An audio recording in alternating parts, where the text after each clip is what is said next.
విక్రమార్కుడు మళ్లీ శ్మశానానికి వెళ్లి చెట్టుమీద వేలాడుతున్న బేతాళుణ్ణి దించాడు. బేతాళుడు మళ్లీ విక్రమార్కుడి భుజం ఎక్కాడు. దారిలో బేతాళుడు ఇలా కథ చెప్పడం మొదలుపెట్టాడు. ఒకానొక రాజ్యంలో ఒక ధనవంతుడు ఉండేవాడు. అతనికి 2 భార్యలు. 2 చాలా అందమైనవారు మరియు మంచివారు. అయితే వారికి పిల్లలు లేరు. చాలా కాలానికి మొదటి భార్య ఒక కుమారుణ్ణి కన్నది. ఆ తరువాత కొన్ని రోజులకి 2వ భార్య కూడా ఒక కుమారుణ్ణి కన్నది. 2 కుమారులు పెరిగి పెద్దవారయ్యారు. 2 తెలివైనవారు మరియు బలవంతులు. తండ్రికి వారిద్దరిని చూస్తే చాలా సంతోషంగా ఉండేది. అయితే ఒకరోజు తండ్రి చనిపోయాడు. ఇప్పుడు రాజ్యం ఎవరికి చెందాలి అనే సమస్య వచ్చింది. మొదటి భార్య తన కుమారుడే పెద్దవాడు కాబట్టి రాజ్యానికి వారసుడు అతనే అని వాదించింది. 2వ భార్య తన కుమారుడు తర్వాత పుట్టినప్పటికీ 2 సమానమే కాబట్టి రాజ్యాన్ని 2 పంచుకోవాలని చెప్పింది. రాజ్యంలో పెద్ద గందరగోళం నెలకొంది.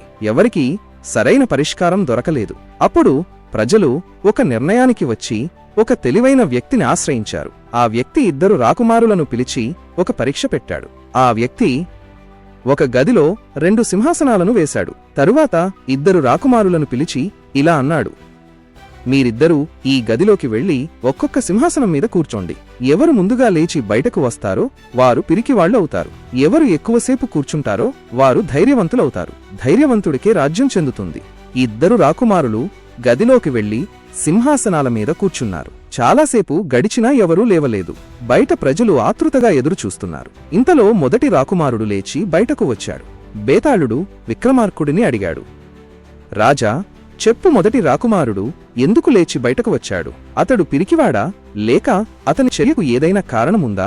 విక్రమార్కుడు ఆలోచించి ఇలా అన్నాడు, బేతాళా, మొదటి రాకుమారుడు పిరికివాడు కాదు. అతను చాలా తెలివైనవాడు. తన తమ్ముడు కూడా సింహాసనం మీద కూర్చుని ఉంటే రాజ్యం 2రికీ చెందుతుంది. కాని అలా జరిగితే రాజ్యంలో మళ్లీ కలహాలొస్తాయి. అందుకే రాజ్యం ఒక్కరికే చెందాలని, తన తమ్ముడికి ఎలాంటి ప్రమాదం రాకూడదని అతను ముందుగా లేచి బయటకు వచ్చాడు. అతను తన తమ్ముడి మీద ఉన్న ప్రేమను చూపించాడు. వెంటనే బేతాళుడు మళ్లీ మాయమై చెట్టుమీదకి వెళ్లిపోయాడు. విక్రమార్కుడు నిరుత్సాహపడకుండా మళ్లీ బేతాళుడిని పట్టుకోవడానికి బయలుదేరాడు. ఈ కథ మీకు నచ్చితే తప్పకుండా ఒక లైక్, కామెంట్ మరియు సబ్స్క్రైబ్ చేయడం మర్చిపోకండి. మీరు మమ్మల్ని సపోర్ట్ చేయడం ద్వారా మీకు ఇంకా మంచి మంచి కథలు అందించగలం. ధన్యవాదాలు.